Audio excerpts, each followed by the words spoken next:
5131, Charlotte Tower, wind is calm, traffic 4 miles on the RJ, runway 26 right, southwest.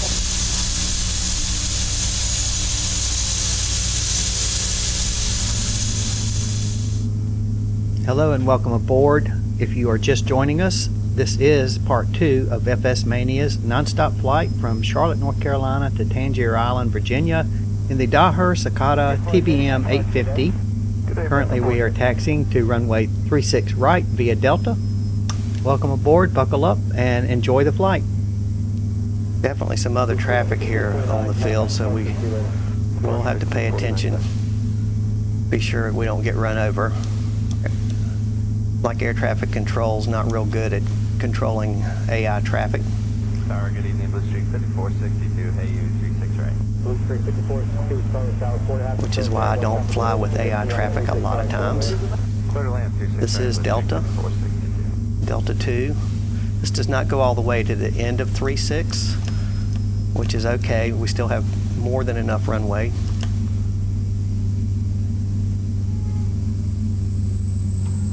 And we'll just hold up right here, hold short.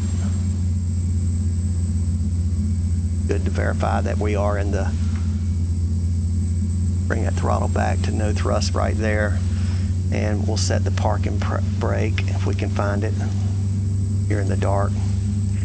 There we go.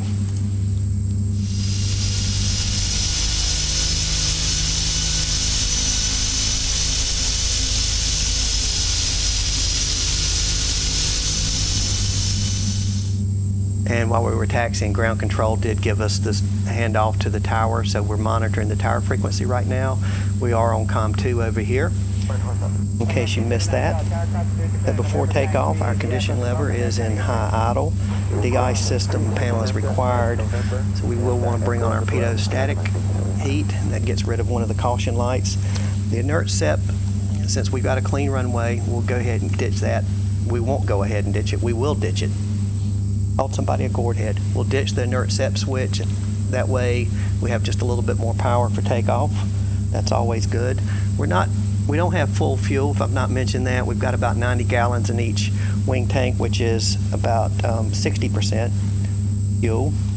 Autopilot trim is all set for takeoff. Trims have been set. CAS messages, all we've got is parking brake. So we'll call the tower and let them know we are ready to go. Good morning, Tower, TBM 850 Sierra November, holding short, runway 36 right, ready to go. TBM 850 Sierra November, wind 090 at 4, caution wake turbulence, fly heading 030, runway 36 right, cleared for takeoff. Heading 030, runway 36 right, cleared for takeoff, TBM 0 Sierra November. Go ahead, get on. We will get on our landing lights, cut off our taxi light here. Got our strobes on. Let's check that engine noise to see if that's an airplane. Romeo class 5 over to ramp, American 1785. That is. We're going to go right after him.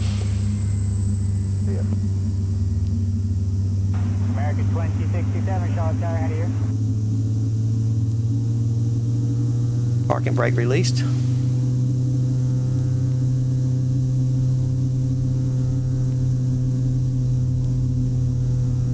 I hope we can get out of here without getting run over by some of this jet traffic.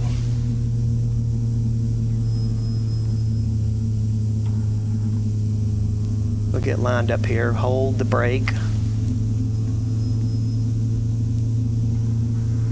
And we'll bring the prop, the power lever up to put the prop up on the governor. And it's very easy for it to overspeed. In fact, you can see it just did. The governor doesn't quite keep it under the 2000, but I'll ease the power up gently, try to keep it in the governor there. And I don't know if that's just my system or if that's just a part of Carenado's model, but it is what it is. And there we have takeoff power set, close to a 100% torque. Brakes are released. Airspeed's alive. All the gauges look good. We're on our way. And there's a jet. I think I hear. Maybe he went around. I don't know. or we just taxi in. There's 70 knots, 80 knots, rotate.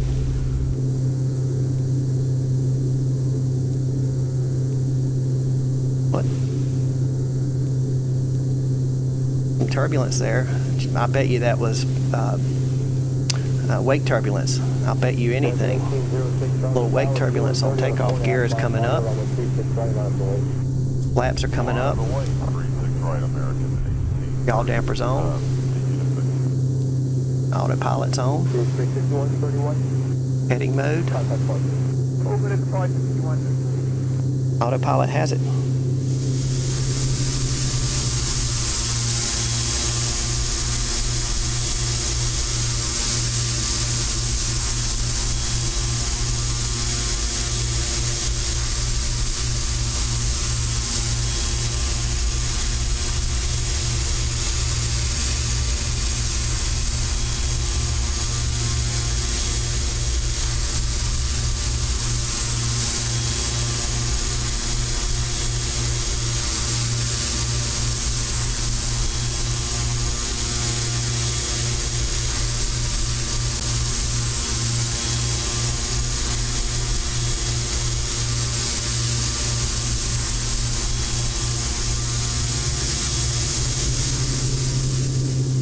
TBM 0 Sierra November, contact departure. Have a good flight. Over to departure. 0 Sierra November. See ya. 67 shot time.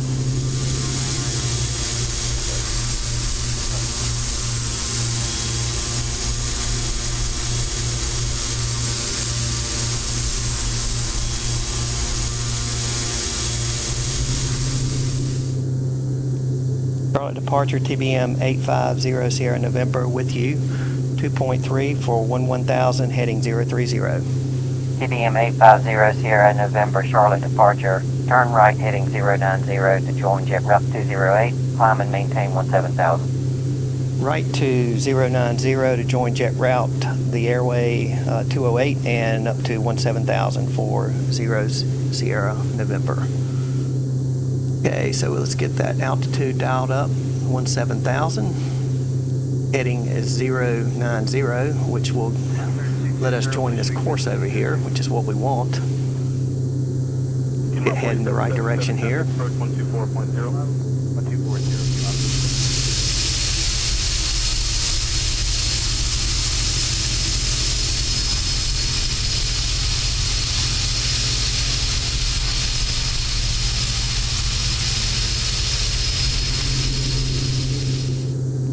Coming through 3,800 right now.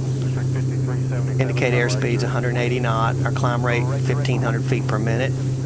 That's working out just fine for me. And we'll join this airway right here, and then we will switch it over to the nav. So we move the CDI, which is on VOR1. There's VOR2. There's the GPS CDI. So that's what we want to center up, and then we'll let the autopilot navigate us over to Liberty. Let me zoom us out just a little bit. So we should be seeing it lighten up over here in the east some point in this flight. There's the city of Charlotte.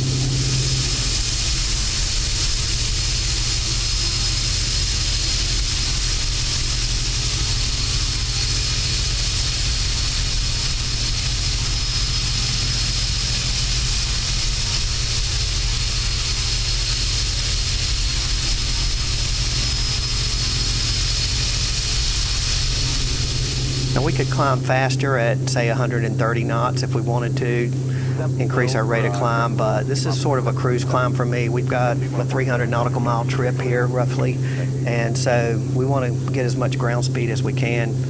And so I can see that we're just about to intercept our course to Liberty, so I'm just keep an eye on that and make sure that we don't fly past it.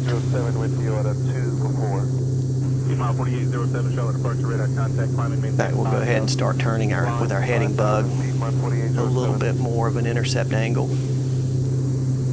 Let's see what our wind's doing to us. So just 15 knots right now, but it is a crosswind that should blow us up right over to the airway. That's handy.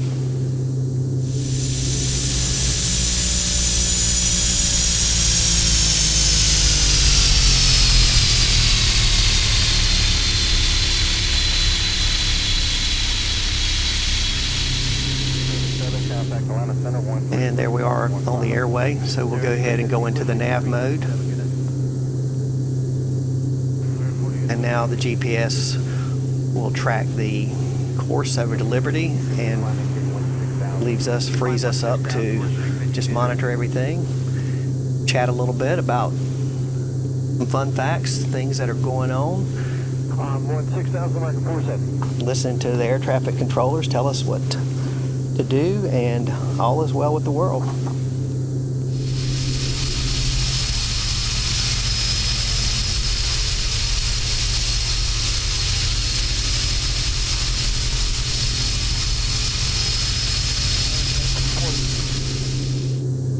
So one thing that we'll do that'll help us climb out of here a little bit faster is we're going to go ahead and go into the 850 mode. When I do that, what that's going to do is increase our torque, and to keep it from over speeding, what I want to do is just ease back on the prop just a little bit, on the power lever just a little bit, and make sure I'm down below 100% on the torque. There we are.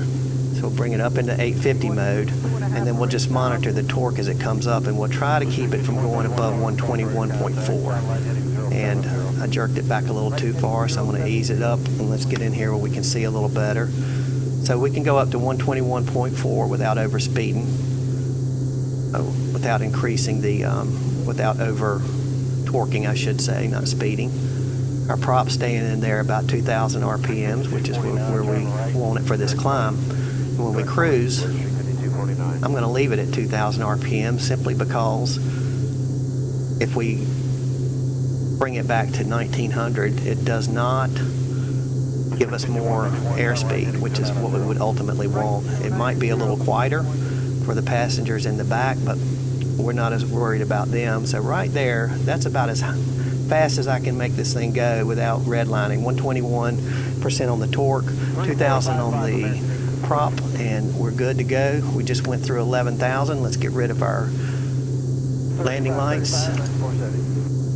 Push this up right here so we don't really need the sun visor down. We can look at the sky. Say goodbye to Charlotte.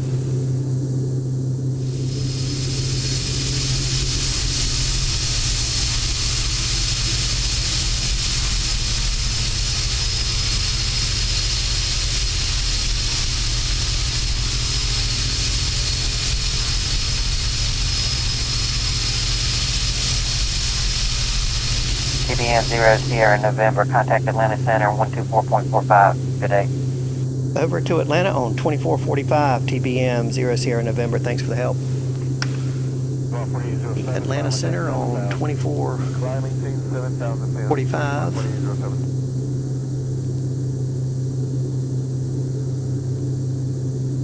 Good evening, American 1806 2400. Right there. Give them a call. Atlanta Center, TBM 850 Sierra November, out of 13,000 for 17,000. TBM 850 Sierra November, Atlanta Center. Climb and maintain flight level 230. Up to 230 for TBM 0 Sierra November. Okay, so we've been cleared all the way up to our altitude. Our cruise altitude, 230, right there. Put it in the altitude select window, and we're good to go with that. So now we just need to climb out and come to cruise. So let's see where we are over here. So we're just about to exit out of the Class Bravo airspace, so we got handed off to Atlanta Center from the departure frequency in Charlotte. And up there's the Liberty VOR. You can see Greensboro right over here, and there's Raleigh-Durham over there. So Charlotte, Greensboro, Raleigh-Durham. We're flying between those busy airspaces. And right here, this little airport is Kilo Hotel Bravo India. That's Asheboro Municipal Airport. That is FS MaNiA's home airport. That's where I took my first flying lesson back in 1978. And I love that little airport, but back in 1978, that wasn't Kilo Hotel Bravo India, that was Whiskey 44. Whiskey 44 was three-letter identifier, or three letters, but what are they? Three numerals, three whatever. Anyway, Whiskey 44, the irony of that is that Randolph County, where Asheboro is located, is a dry county, was a dry county back in those days. It's not anymore. We finally voted and passed ABC laws, but at that time it was dry, and so it was sort of ironic that the municipal airport designator was Whiskey 44, so 3-letter designator. And now it has been changed, though, because of the 4-letter designations to Kilo Hotel Bravo India. So yeah, fun fact there, Asheboro, FS MaNiA's home airport. So I'm pretty familiar with this airspace, definitely around here. And that's about all I have to say about that.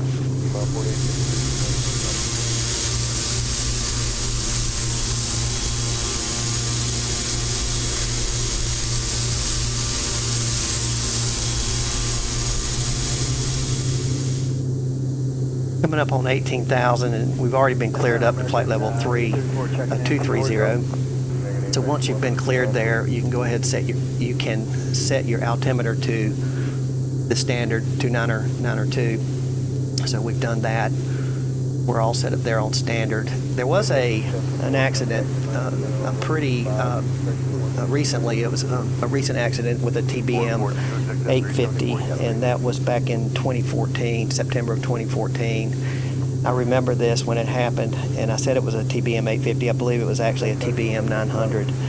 Registration number was November 900 Kilo November, and it was found to be flying with an apparently unconscious pilot over South Carolina, not too far from here.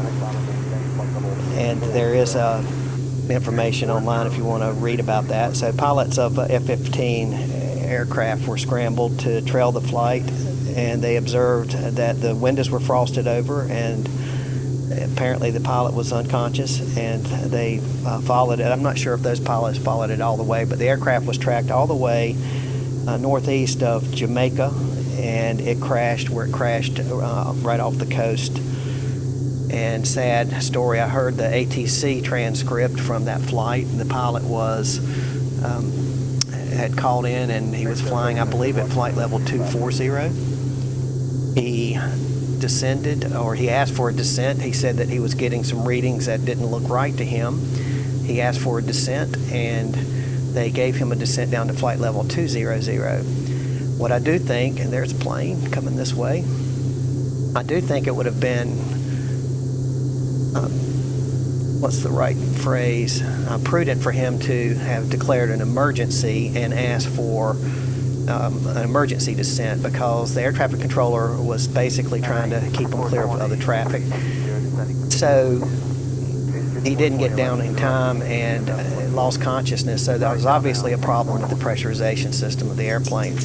Having said that, that's Monday morning quarterbacking, and I can say what I would have done, but I will tell you this, hypoxia, and speaking of that, we'll look in on our own pressurization to be sure we're okay. Our cabin altitude is 7,200 feet, still climbing, and we're at 21,000 right now, so our pressurization's working just fine. We do have backup oxygen. If we suspect that there's a problem with our pressurization, we can don our oxygen mask, which are right back here behind the co-pilot seat. But I will tell you this, one of the symptoms of hypoxia is a false sense of well-being, and I think that also there's some confusion there's in the thought process, and so once you realize that you've got it, it may be too late to do anything about it, and so it's good to monitor, and there certainly are CAS messages when pressurization gets lost. But apparently that happened to that pilot. He did not catch it in time. He lost consciousness, and the airplane flew on autopilot until it ran out of fuel and crashed. So very sad. Very sorry for the family and the loved ones of that pilot. Condolences.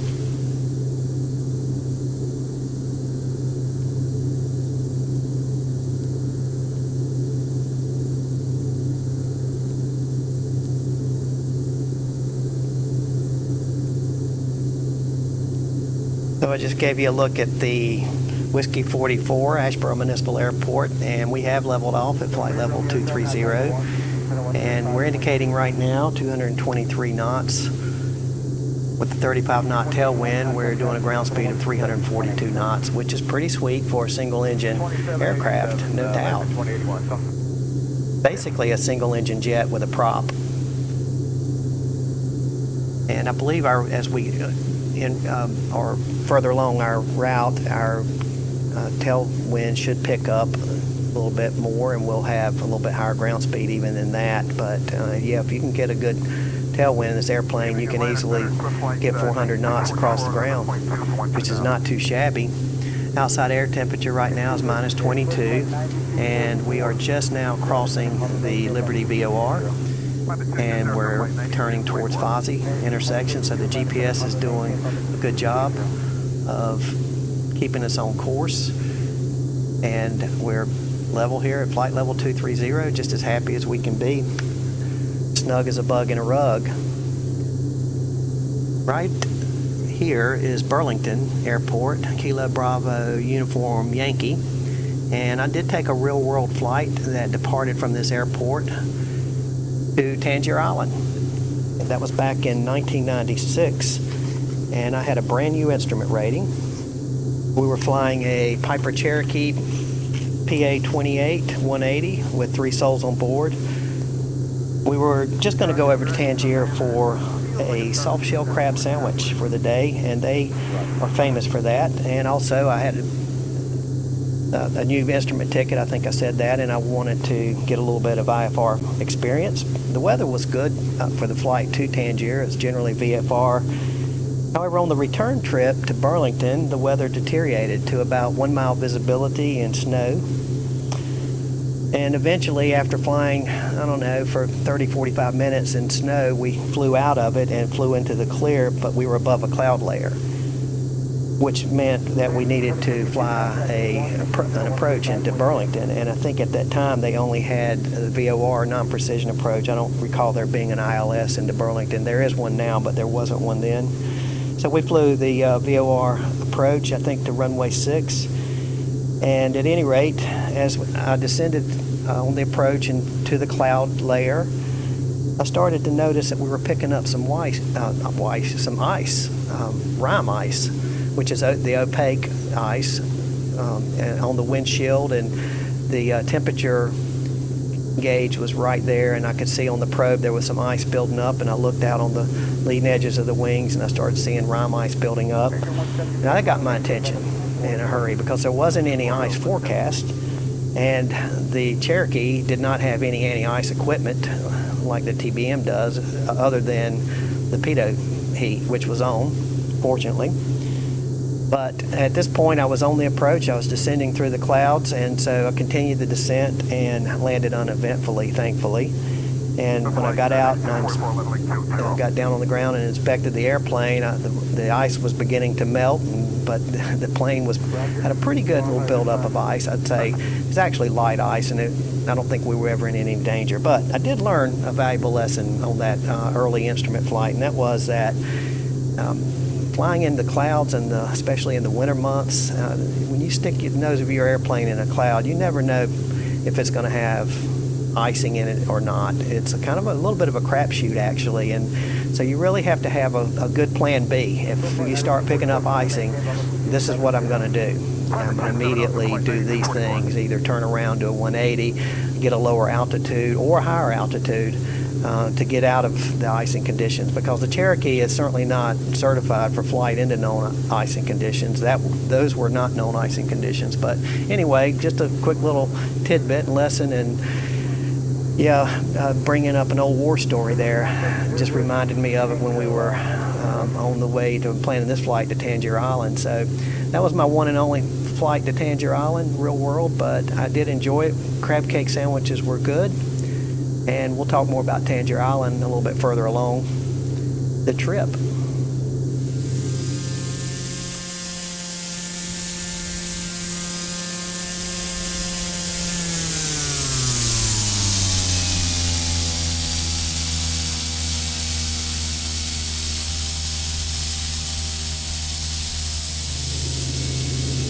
TBM 0 Sierra Nevada, contact Washington Center 135.75. Have a nice flight. Washington on 3575 TBM 0 Sierra November, so long. Delta 2454, contact Washington Center 133.72. 3372 Delta 2454 Swan.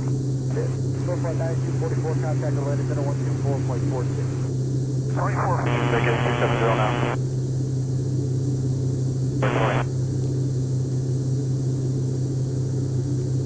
Good morning, Washington Center, TBM 850 Sierra November, checking in level 230.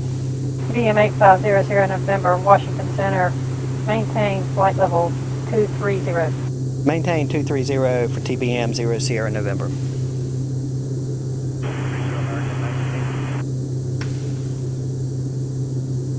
All right, let's see how we're doing. 25 miles from Fozzie. Ground speed 334 knots. We have 38 knot wind coming off the left rear quarter of the aircraft. Our fuel, we'll talk about fuel management here a little bit. We have 77 gallons remaining in the left tank and 73 in the right tank. So, and it looks like we are on the right tank, and I will verify that. We are. So what's happening is that our fuel management is on auto, and it is shifting. There's the auto. It is shifting over the tanks in intervals from right tank to left tank. There is a mechanically driven fuel pump that's attached to the engine that operates with the engine, and there's the electric booster pump that's the backup. And we do have that set in the auto mode right now. So on the ground, I think the intervals are more frequent, and I want to say it's 15 minutes in the air. Every 15 minutes it switches back and forth, and you can actually, if you catch it, you can see it actually shift over from right to left. So any low-wing airplane is going to need a fuel pump to get the fuel out of the wing into the engine. If you're a high-wing airplane, like a Cessna though, it will flow by gravity into the engine. So you can put the fuel selector on both, and you don't have to worry about that. But on a low-wing aircraft, you're going to burn out of that wing and then out of that wing. And so you do need to change tanks. And since this one's doing it for us automatically, we just have to make sure we don't get a fuel imbalance. And when we go to land, we'll want to switch to the fullest tank when we're on approach. So that's about all we have to do in this monitor, and be sure we have plenty of fuel, which we do. And in the old days, the way I did it, in the airplanes that we flew that had an analog clock, I used the minute hand on the clock to tell me which tank to burn on. And if the minute hand was over here on the 45, I would be on the left tank, and when it got to 15, I'd switch to the right tank, back to the 45, back to the left tank. So I'd switch them every 30 minutes, give or take, and that way the clock kind of helped me keep up with the fuel management. So that was my little method of doing it, but this plane does it for us automatically, which is pretty sweet.